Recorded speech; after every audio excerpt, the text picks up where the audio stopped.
Let's talk about destiny. No, not the cosmic force that guides the universe or the overpriced Bungie game that somehow still has a fan base. I'm talking about Stephen Bonnell II, the streamer, the debater, the guy who somehow manages to make every political take sound like a mix between a TED Talk and a late-night Twitter rant. And I mean, I have the privilege of not suffering electoral consequences for it. Keep in mind, I'm in a privileged position. All of us streamer people are, especially ones that don't even do any real life, right? Because you can just scream whatever idea you want. But I just think having the headlines as like half the Democratic Party or half of Congress was removed for heckling, I don't know. I think that's a strong headline. And then you just juxtapose that with, what was it? Was it Marjorie Taylor Greene and Lauren Boebert? Were those the two that were screaming during Biden's State of the Unions? I think this happened multiple times. Like, why were one kicked out and one wasn't? I think that should be the headline. I like it. I think it plays well, but I don't know, just like sitting there and that's so true. So why are you against blocking the roads during protests? Because I feel like blocking roads during protests the only thing it disrupts is ordinary citizens and makes them hate you. I feel like you could basically turn me against any issue ever if you were to block the roads. Like if pro-Pallies really wanted me to be a pro-Palestine duck, if they were to like put on yarmulkes and dress up as Israelis and like block roads for Israel, I think I would immediately become pro-Palestine and they should just Tel Aviv. Like I don't know, that just triggers it for me. But you should block like politicians, like the people affected, or protest in their offices, or protest in like public buildings or in public areas like that. I think blocking roadways is just a shit of protest. But I don't know, maybe I'm...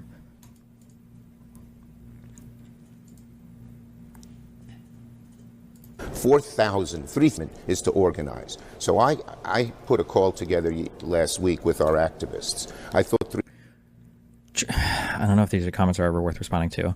Trigger other people, not me. That's the only form of protest I like. Is that if you think that's what I said, then okay, but 400 people would. You know, the guy who could argue about the color of the sky and somehow make it about electoral politics and the moral failings of the Democratic Party. Yeah, that destiny. The man who, in a recent stream, decided to lay out his conditions for becoming pro-Palestine.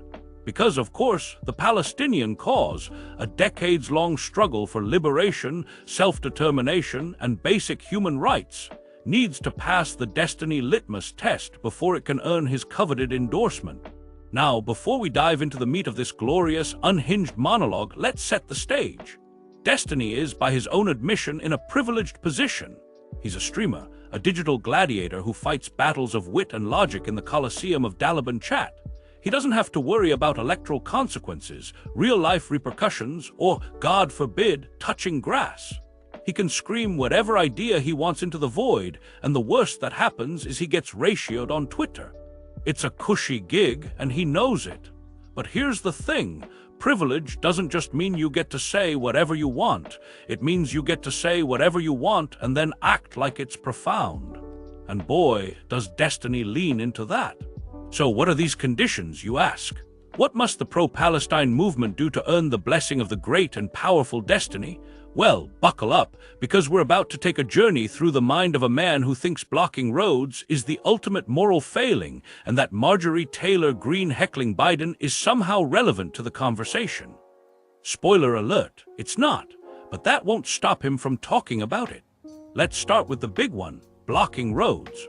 According to Destiny, the pro-Palestine movement's greatest sin isn't its failure to dismantle apartheid or its inability to stop illegal settlements. No, it's the fact that some protesters have the audacity to block roads. Gasp! The horror, the inhumanity. How dare they inconvenience ordinary citizens in their quest for justice?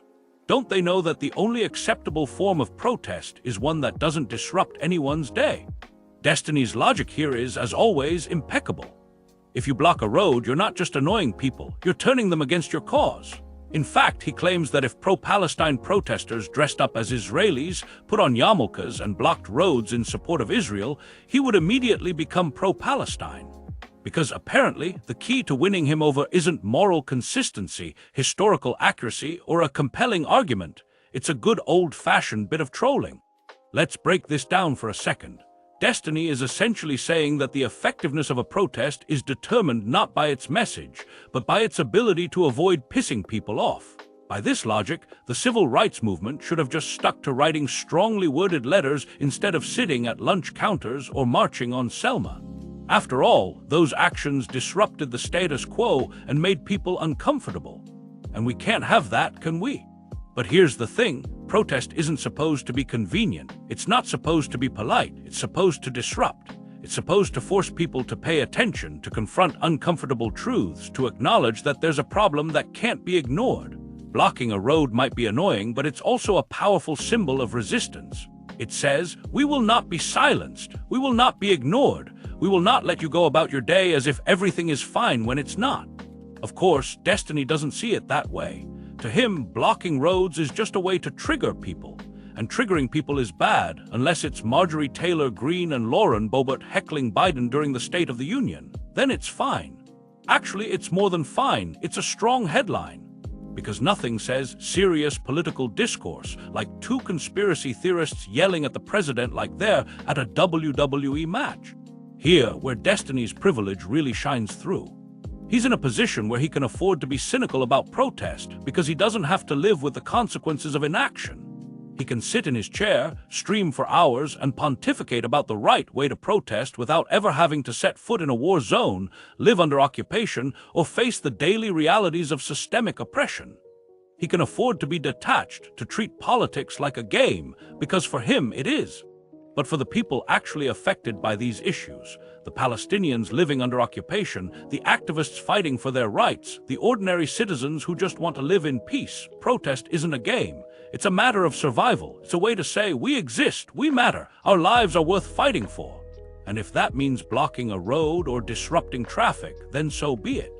The inconvenience of a few commuters is a small price to pay for the chance to be heard. Destiny's take on protest is emblematic of a larger problem in online discourse, the tendency to prioritize aesthetics over substance. It's not about what you're saying, it's about how you say it. It's not about the message, it's about the delivery. And if your delivery isn't perfect, if it's too loud, too disruptive, too annoying, then your message doesn't matter. You've already lost. This is, of course, complete nonsense. The idea that a movement's legitimacy is determined by its ability to avoid offending anyone is not just absurd, it's actively harmful.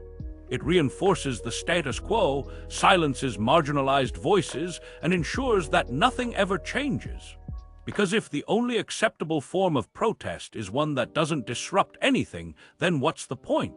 What's truly ironic about Destiny's rant is that he's engaging in the very thing he claims to despise, performative activism. By setting arbitrary conditions for his support of the pro-Palestine movement, he's making the conversation about himself. He's turning a serious issue into a personal litmus test, a way to prove how enlightened and rational he is. And in doing so, he's undermining the very cause he claims to care about. It's the same kind of performative nonsense we see from politicians who tweet Black Lives Matter while voting for policies that disproportionately harm black communities. Or celebrities who post about climate change while flying private jets to their next vacation. It's activism as a brand, a way to signal your virtue without actually doing anything meaningful. And let's be real, Destiny isn't actually interested in becoming pro-Palestine. He's interested in the idea of becoming pro-Palestine in the hypothetical scenario where the movement meets his exacting standards. It's a way for him to feel superior, to position himself as the rational centrist in a world of extremists. But it's also a way for him to avoid taking a real stand, to keep his options open, to maintain his carefully cultivated image as the guy who's always right. At the end of the day, Destiny's rant is less about Palestine and more about himself. It's a reflection of his privilege, his cynicism, and his inability to engage with the world as it actually is. It's a reminder that for all his intelligence and rhetorical skill, he's still just a guy in a chair, yelling at the internet. But here's the thing, the pro-Palestine movement doesn't need Destiny's approval. It doesn't need his conditions, his caveats, or his performative support. It's bigger than him, bigger than any one person. It's a movement built on decades of struggle, on the sacrifices of countless activists, on the hope that one day justice will prevail. And if that means blocking a few roads along the way, then so be it. Because sometimes the only way to get people to pay attention is to make them stop. And if Destiny can't handle that, then maybe he's not as enlightened as he thinks he is.